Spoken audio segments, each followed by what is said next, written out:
What is up YouTube, Rolex here, bringing you a quick tutorial on what I feel are the best render settings and the ones that I use when I render out my After Effects projects or items I have made in After Effects.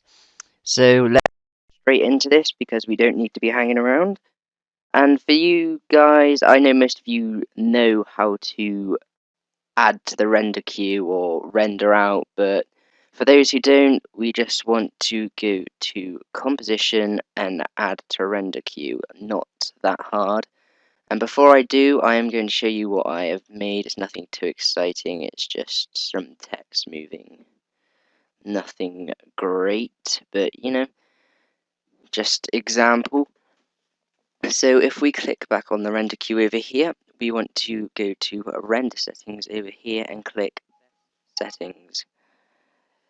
And when we do that, we get this little option box here, and you just want to check around frame rate over here. I use 60 when I'm doing text work like this, but if I'm going to use Call of Duty or whatever, I will use what frame rate it was already at.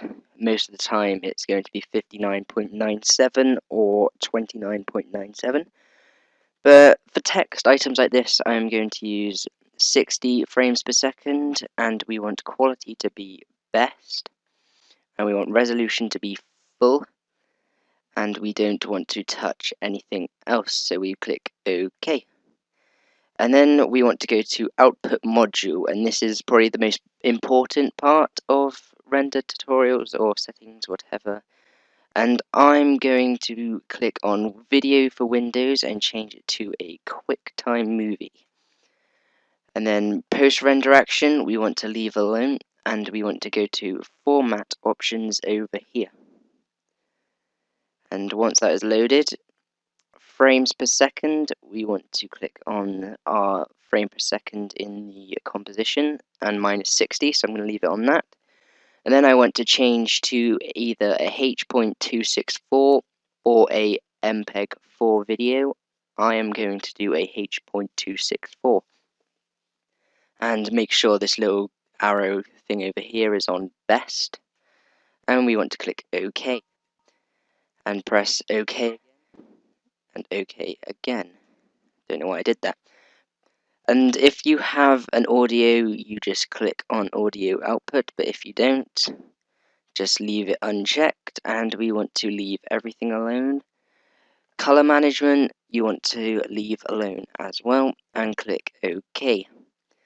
Then we want to go to output 2, not yet specified, obviously because we haven't chosen it, and we want to place it somewhere. So if I go onto my desktop and go to GFX and VFX stuff, go in VFX, and I'm going to name it as render settings tut, and click save. And that is pretty much it. We want to click render and it will start rendering.